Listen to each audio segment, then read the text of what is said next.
Now, a lot of us, when in this conversation, we talk a lot about pension funds, insurance companies, a clear target. And Casey, you've been running a campaign on insurance companies in the same regard. So why don't you tell us a little bit about the work that you're doing? Sure, thank you. And I work for an organization called the Sunrise Project. We're often confused with the good folks at the Sunrise Movement. Oh, I did that. I'm sorry. Not naming names, it's fine. One key is that the Sunrise Movement is a bunch of young folks, and I just no longer qualify for that. But I'm very happy to be here. A little, just the briefest about what we do.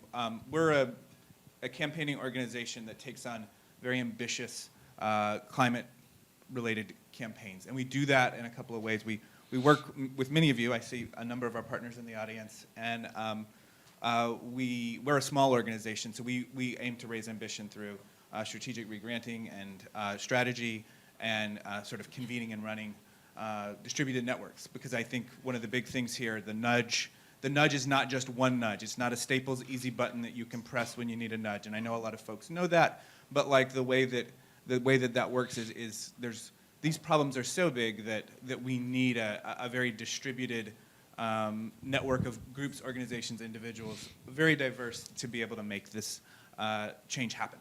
So building off a lot of what we just heard in the previous session, divestment, it was sort of noted but not explicitly said that a lot of the divestment has been taking place along faith organizations, university endowments, pensions of varying sizes, and increasingly larger pension funds.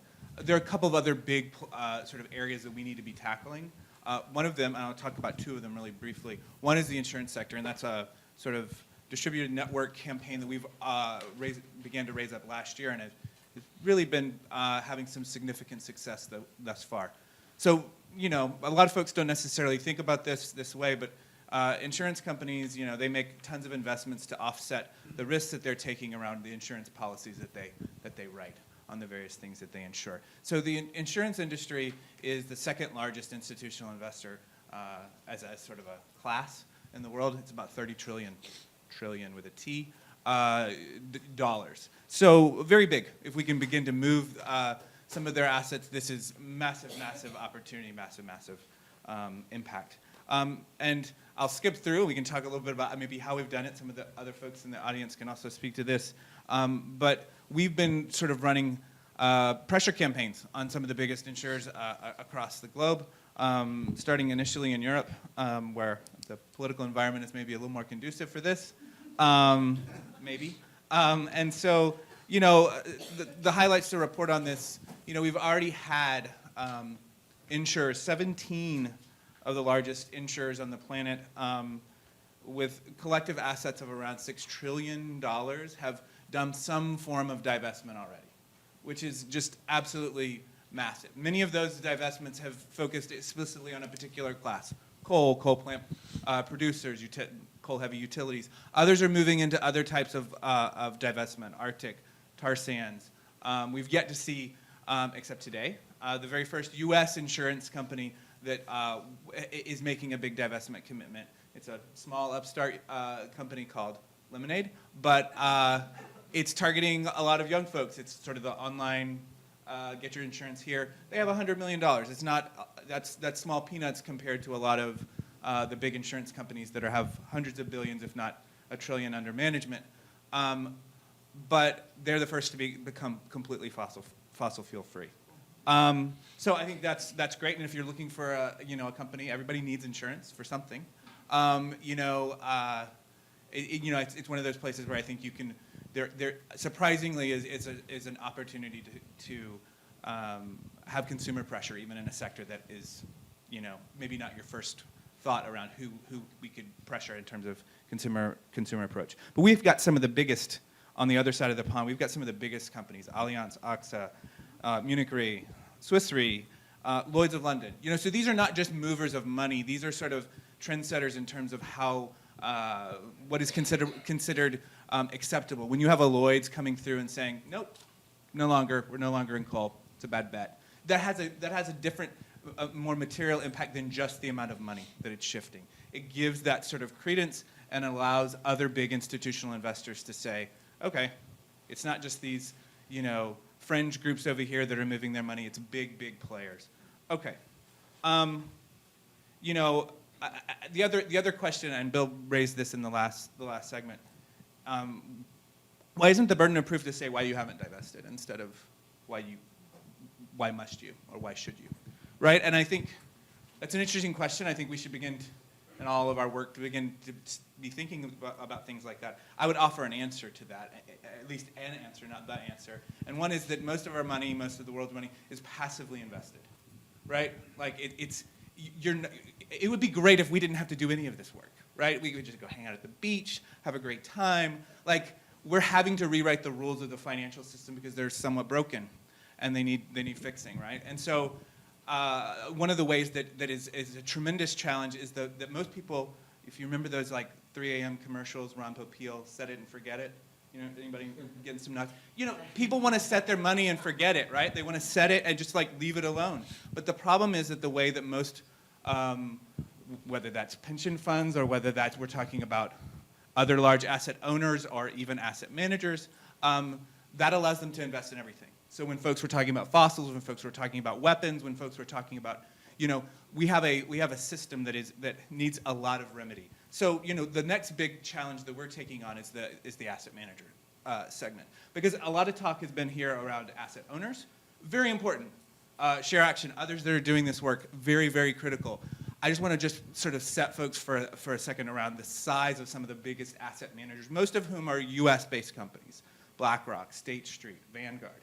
So BlackRock itself has $6.3 trillion in itself, just one company.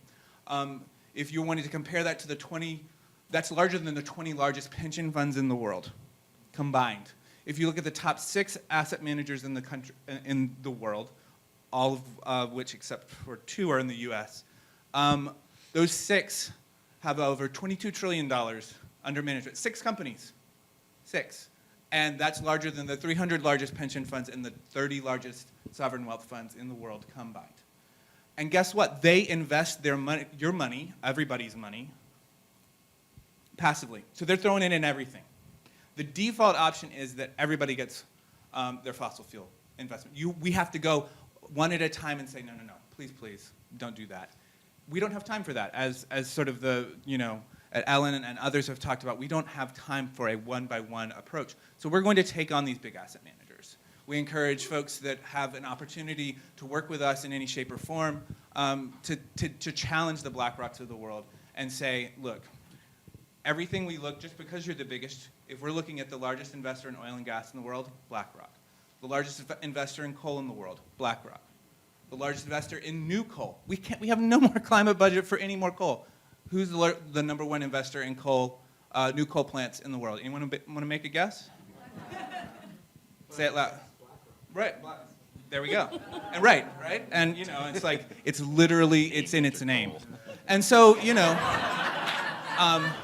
I got it. Everybody got a little bit more. And so like same. 7 more weeks. All right. Hey, we just learned something. Okay. Congratulations. Yeah. So as we have new kids coming into the world, like we need to be taking on these big asset managers because we don't have the time to go it's not an anti-pension fund approach. It's just we need to add this to the mix. We need to be adding this to our repertoire of climate campaigns. And so really excited to be launching this work and can talk more about it. Awesome. Thank you.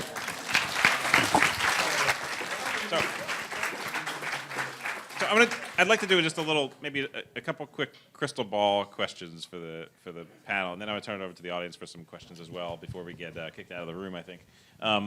So this is a big moment. We're in California for GCAS, the Global Climate Action Summit. There's a number of things that are coming on the calendar for next year. Where do you want to be next year at this time? Where do you think we'll be at this time next year in this divestment movement and with the work we're doing? Well, if we have Ellen's way, we'll be halfway towards 10 trillion. So that's another 3, right? Or 4, 5. I think it's becoming increasingly uncomfortable for fiduciaries to not look at divestment as an issue and to not look at ESG issues. There have been, there's more pressure from beneficiaries.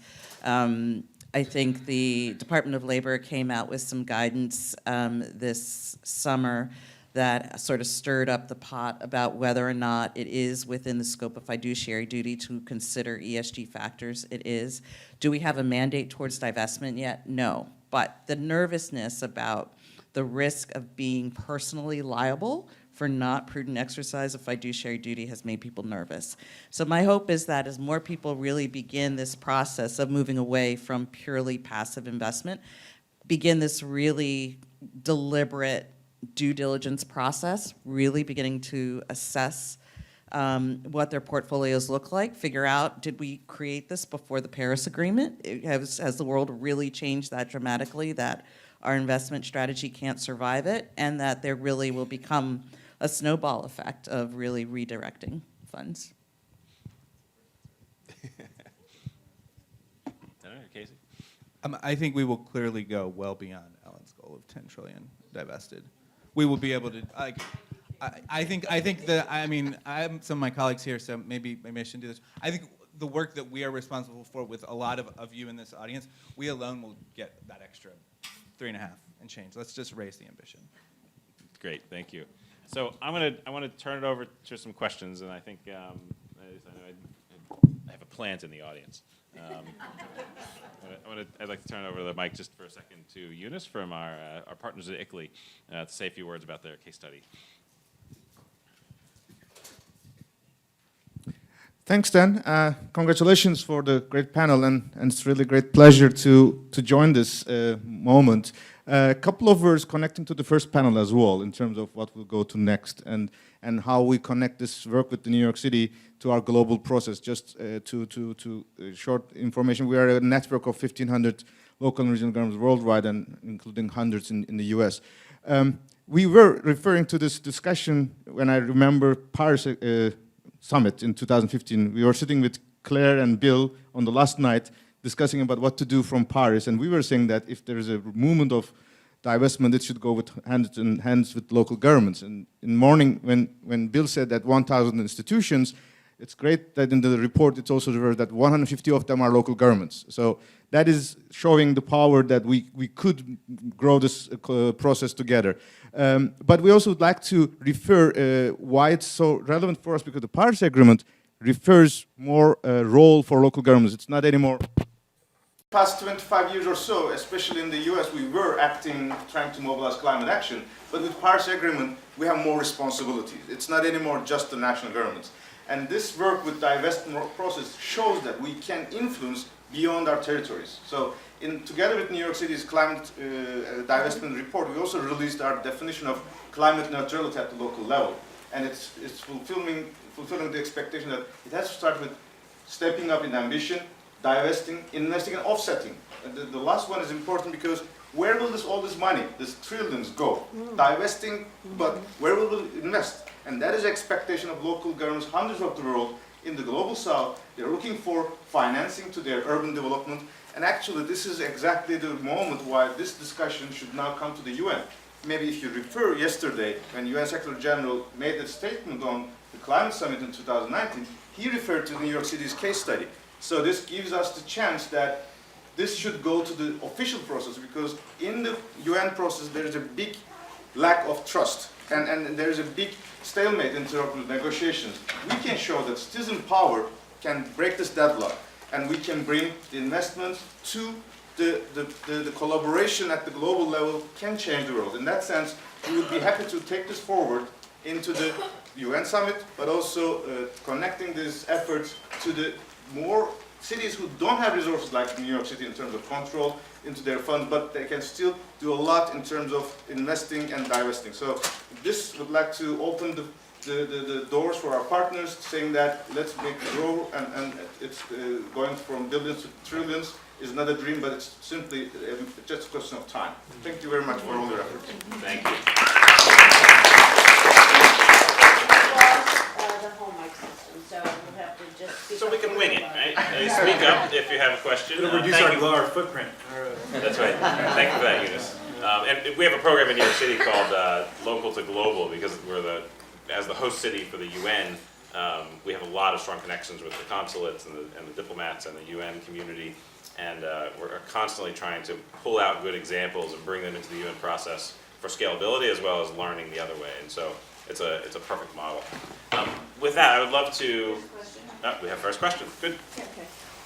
Great, so thanks again. I'll attempt to be loud. Ian Monroe, I teach courses on climate solution scale-up at Stanford. Also, I'm a co-founder of Etho Capital, that does broad-based index passive investing to be a replacement for the kind of crappy stuff that BlackRock and State Street put on the market. And so far, we're showing that you can not only fully divest from fossil fuels, invest in climate solutions everywhere else, also divest from weapons, tobacco, all the other things that most of us don't want to be invested in, and actually make substantially more money than the BlackRock and State Street index products are out there. So happy to share more. I'm here, though, on a personal level, unfortunately, because my family was in the middle of one of the big wildfires last October, and I now have my mother and over 20 other family members who have lost their homes, and the entire forest ecosystem around us in Mendocino County, this is in Redwood Valley if anybody's ever been up that way, has been entirely devastated. So I'm connected to a group of hundreds of wildfire victims, and there are thousands, actually tens of thousands of wildfire victims, as well as millions of us that have been breathing unhealthy air here in California for the last 2 summers. We would love to actually start suing the fossil fuel companies and potentially also institutional investors, be their insurers or potentially pension investors as well, for the damages and the health risks that all this has exposed us to. And 9 of our neighbors lost their lives. I think the death toll now in the wildfires in California is over 60 in just the last 2 years. So are you aware of anybody who is working to connect with wildfire victims and actually turning that into legal action against either the institutional investors and or the fossil fuel companies that are ultimately fueling these fires?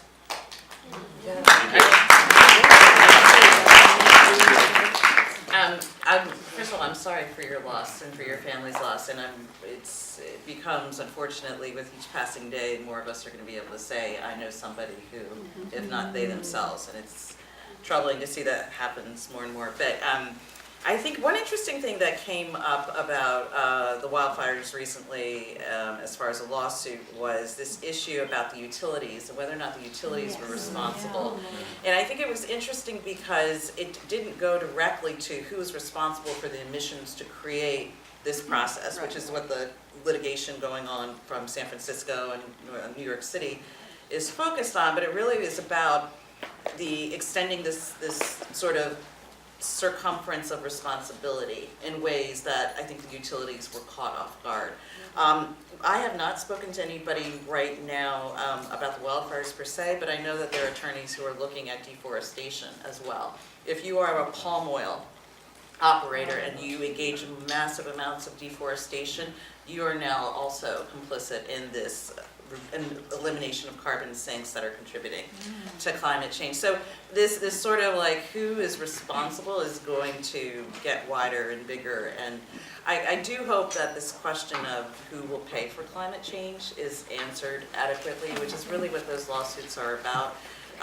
This sort of myth that it's just trying to politicize or shift the responsibility from the legislative branch to an executive. All of it is just such a waste of time. It is about how do you compensate people. So I do hope that there will be more cases. I expect we'll see them.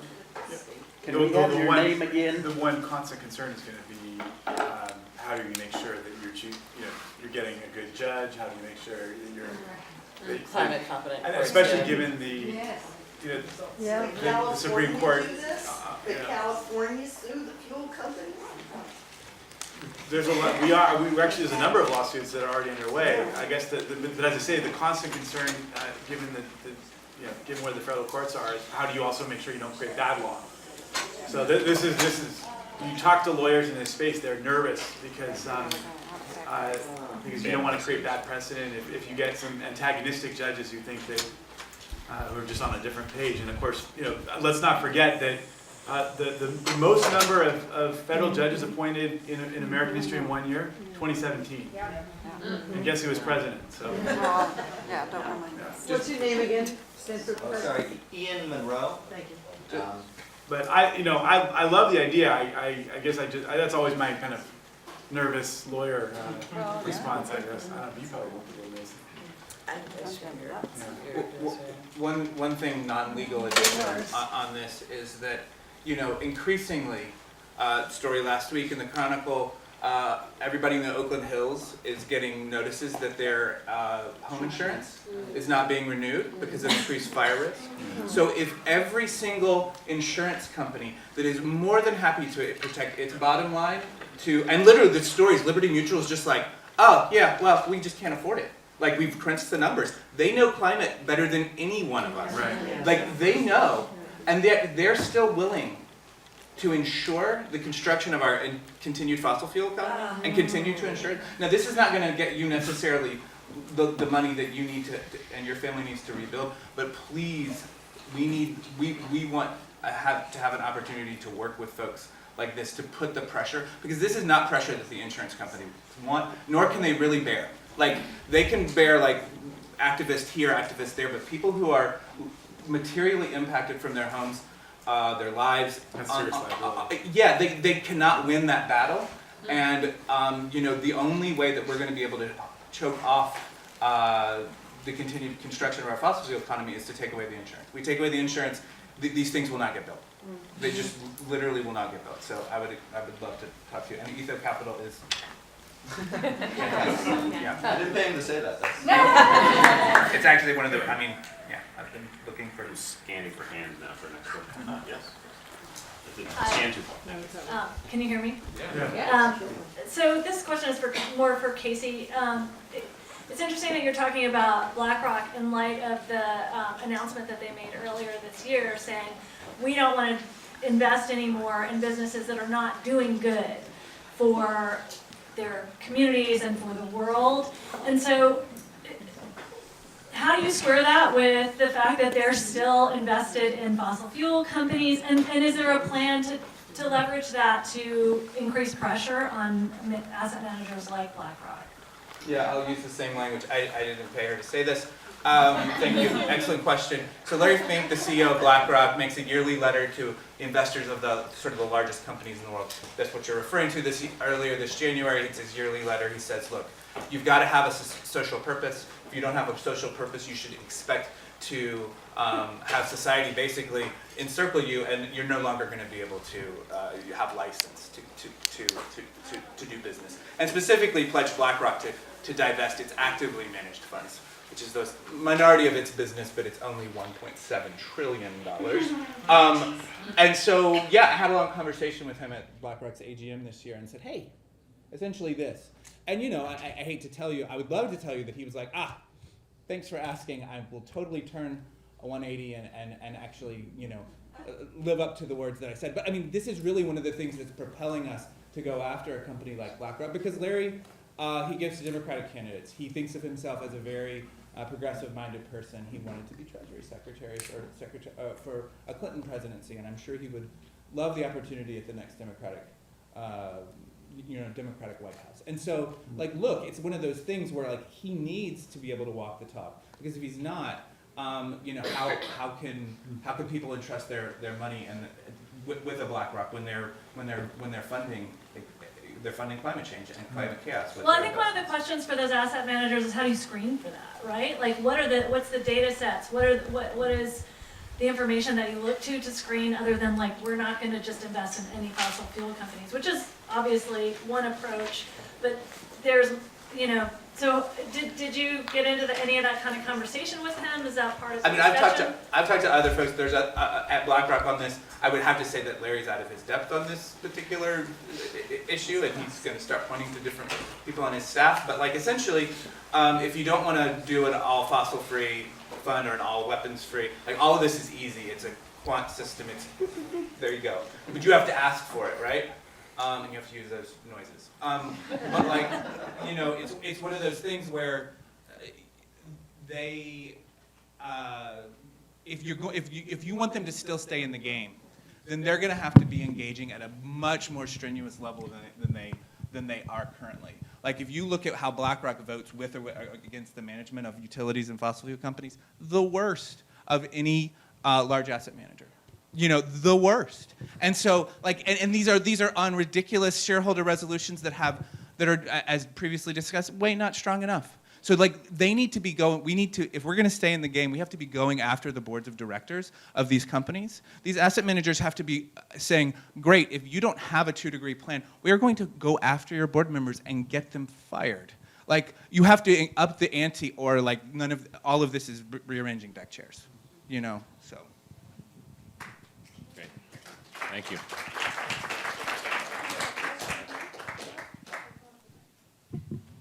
Hello. So my name is Andrew Montez, and I work with As You Sow, and we have a program called Invest Your Values. We have sites like fossil-free funds, weapon-free funds. I work on this stuff a lot. I've talked to Ian Monroe about my question for you right now, actually, which is, Dan, you mentioned at the beginning that the divestment commitment from New York City was about carbon reserves. Curious about the approach to utilities and the carbon that is being burned today. Companies like Duke and Southern, the coal that gets burned today is the warming of tomorrow. We don't even know if the stuff that's under the ground will ever be burnt. We hope that it won't. So I'm just curious how that went into the divestment decision. Sure. So, and thank you for your website. I was able to actually personally divest a admittedly small investment account of my own based on some of the information that I had found on your website about 6 or 8 months ago. So thank you for that personal story. Small account. This divestment decision for us to focus on fossil fuel reserves really was driven by the concept of and the reality of the stranded assets, and to be able to show that the outlook is poor, those assets are going to be stuck in the ground. That was the compelling case that our trustees were able to get to consensus on, and so that's where we were able to get to. I think we are continuing to look at options on pushing, whether it's the utilities or other higher carbon industries, that it's not necessarily their core business model to take fossil fuels out of the ground and burn them. They may be better partners in the ability to actually transition their businesses to other sources of energy. We specifically wanted to go after the fossil fuel reserves because there is no alternative to their business model, and it's a dying one, and so we wanted to get out. And just a shameless plug for coalexit.org. It's the global coal exit list. Andrew, I'm sure you know about this, but this is another way to look at those coal-heavy utilities and have, whether you're looking to divest or whether you're looking as an engaged shareholder, to look at the actual utilities that are looking at coal expansion, still are coal-heavy, and be able to either divest or engage to prevent the expansion. So, you know, and a lot of work has gone into it's a very comprehensive database. So if you're a fiduciary or a shareholder, you can absolutely take this hard data and take it back to your committees. We have a question. Great. Thank you. Sure. The last question. Hi folks, great panel. My name's Alec. I work with 350 Seattle. I'm down here for the week. I heard Lisa say that, you know, the question is who pays for climate change, which I think is such a key question. And in the conversations of the lawsuits, got me thinking in terms of what does it look like to answer that question in terms of the lawsuits through a global justice lens. In particular, you know, for example, if the New York City lawsuit were to be successful in suing for damages against the fossil fuel industry, should New York City, as one of the wealthiest cities on the planet, really be, is New York City really the most deserving of those damages, or should we be talking about how to repatriate some of those funds to, you know, the Pacific Islands that are disappearing below the waves, who are the most impacted? So I think that's my question. How do we talk about, when we're talking about who's paying, how are we talking about global climate debt and America as a whole kind of filling the gap left by Trump with a $2 billion pulled out of the Green Climate Fund? I probably have an obvious answer, but I'd rather hear yours. Yeah. No, I'm actually sorry. My colleague Erica Lennon just got back from Bangkok, which was hit all of those issues, and there's a lot of truth in what you said. The U.S. is not.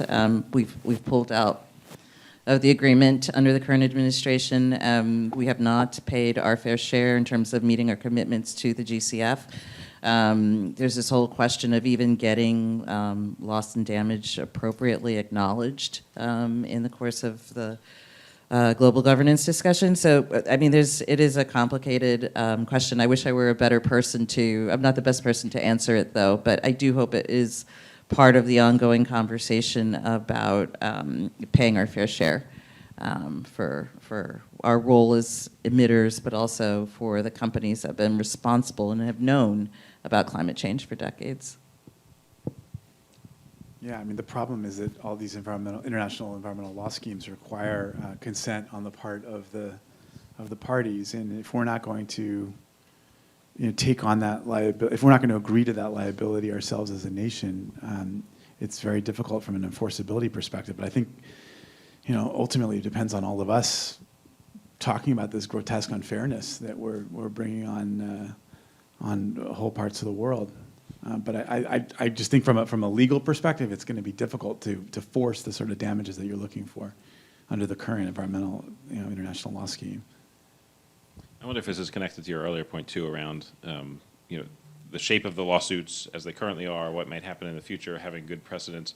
That a number of cities have sued, a number of children's organizations and kids have actually sued. Yeah. Rhode Island became the first state to sue. There are, I think, a number of different legal theories being pursued in these. We're not quite sure which one is the right one, right? Yeah. Which one's going to be the successful one that I think will open the floodgates once there is a path, once there is a suit that wins, that gets upheld. Right. And so that would almost lead me to think that more people should be suing. More people should be. I love all this stuff. I guess you look at the arc of civil rights jurisprudence, and you look at how much civil rights jurisprudence was set back by the Plessy v. Ferguson decision, and then how much work had to go into building the case law that led to the Brown v. Board decision ultimately in 1954. And it just, there was if you go into the story of the NAACP's legal team and Thurgood Marshall, you see how meticulous the groundwork was. And it was 25, 30, 40 years of jurisprudential work that went into that build, very sympathetic small cases, building up case law year after year after year in many different venues. And I think that we need some smart environmental lawyers to and the conditions have just gotten a whole lot worse, by the way, given what's happened at the national level with the Supreme Court, so as not to set ourselves back, given where the courts are right now. And I hate to be pessimistic, but I think we have to take that into account when we're thinking about legal strategies. Thank you. This is an amazingly wonderful conversation, and if you all stay right where you are, maybe you can stand up and breathe or something. In 15 minutes, the next panel is starting, and it's on litigation. And so we'll before you go anywhere, going. I've been asked to introduce Deborah Silvey, the chairwoman of Fossil Free California. Hello. To the mic. Some of you, I said this before. Welcome, welcome, welcome. And I am here again to thank you for coming and to thank the next wonderful panel that we've had, the two panels. And also to give special thanks from us at Fossil Free California to Janet Cox, because this would not have happened without her. So thank you so much.